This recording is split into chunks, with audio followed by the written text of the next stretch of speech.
பிஸ்மில்லாஹிர் ரஹ்மானிர் ரஹீம். அல்ஹம்துலில்லாஹ் வல் ஆகிபத்தில் இல்முத்தகீன். என் அன்புமிக்க அல்லாவின் நல்லடியார்களே, உங்கள் அனைவருக்கும் அல்லாஹ்வுடைய சாந்தியும் சமாதானமும் உண்டாவதாக என்று கூறிக்கொண்டு, இன்று ஒரு குர்ஆன் வசனம், அதுவும் சூரத்துல் பக்கராவிலே அத்தியாயம் 2 45வது ஒரு வசனம். இந்த வசனத்தை நான் உங்களுக்கு எடுத்து கூறுகிறேன், அதன் பொருளையும் உங்களோடு பகிர்கிறேன். இதை எப்படி நீங்கள் பழகி, நீங்கள் எப்படி அல்லாவுக்கும் அல்லாவினால் அருளப்பட்ட இந்த குரானுக்கும் நீங்கள் அச்சத்தோடு வாழ வேண்டும் என்பதை கற்றுக் கொடுக்கிறேன். இது எனக்கு தெரிந்த வழி. அதாவது அல்லாஹ் இந்த 45வது வசனத்தில் இவ்வாறு கூறுகிறான், வஸ்தைனு பிஸ்ஸப்ரி வஸ்ஸலா வஇன்னஹா லகபீரத்துன் இல்லா அலல் ஹாஷியின் என்று அல்லாஹ் கூறுகிறார். இதில் பொருள் என்னவென்றால், மேலும் பொறுமையை கடைபிடித்தும் தொழுதும் அல்லாவிடம் உதவி தேடுங்கள். தொழ வேண்டும்.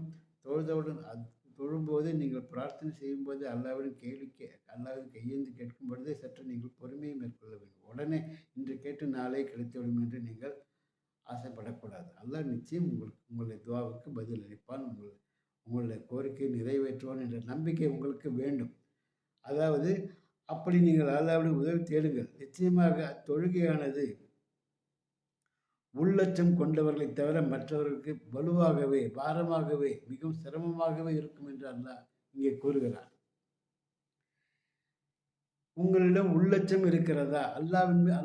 அல்லாவுக்கு நீங்கள் அஞ்சுகிறீர்களா? அல்லது அல்லாவினால் இறக்கப்பட்ட இந்த குரானுக்கு உங்களுக்கு மரியாதை இருக்கிறதா, உள்ளச்சம் இருக்கிறதா என்பதை நீங்கள் சோதனை செய்து கொள்ள இந்த இறை வசனம் உங்களுக்கு மிகவும் உதவி செய்யும். இந்த வசனத்திலே 2வது வரியிலே அல்லாஹ் என்ன கூறுகிறான்? உள்ளச்சம் உள்ளவர்களை தவிர மற்றவர்களுக்கு மிகவும் சிரமமாக இருக்கும். எது? தொழுகை. அப்போ நீங்கள் தொழுவதற்கு என்ன ஷைத்தானுடைய வேலை. நம்ம என்ன செய்வான்?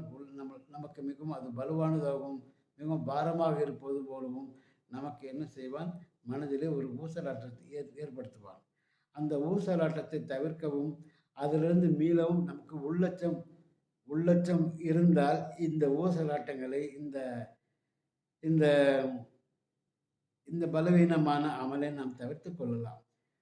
ஒவ்வொரு முறை நீங்கள் பாங்கு சொல்லும் பொழுதும் நீங்கள் இயல்பாகவே தொழுகைக்கு செல்லும் போதும் சரி, இந்த வசனத்தை ஞாபகப்படுத்திக் கொள்ளுங்கள்.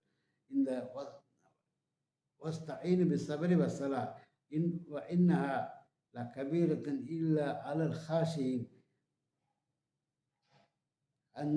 இந்த உள்ளச்சம் உள்ளவர்களை தவிர மற்றவர்களுக்கு மிகவும் பாரமாகவே இருக்கும். எனவே நமக்கு உள்ளச்சம் இருக்கிறது, என்ன உழவு செய்வோம், உடனே தொழுவதற்கு சென்று விடுவோம் என்று நமக்கு நாமே சொல்லிக்கொள்ள வேண்டும்.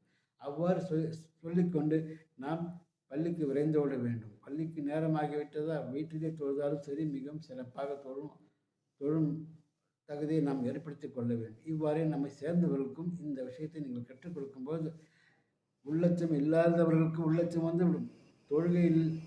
தொழுகை சைத்தானுடைய ஊசலாற்றினால் குறுக்கீடுகள் நேர்ந்தால் அவைகளையும் நாம் என்ன செய்து விடலாம்? அதை மீறிக்கொண்டு நாம் தொழுவதற்கு சென்று விடலாம். தொழுதால் தானே நம்ம எதையும் அல்லாவிடம் துவா ஏந்தி கேட்க முடியும்.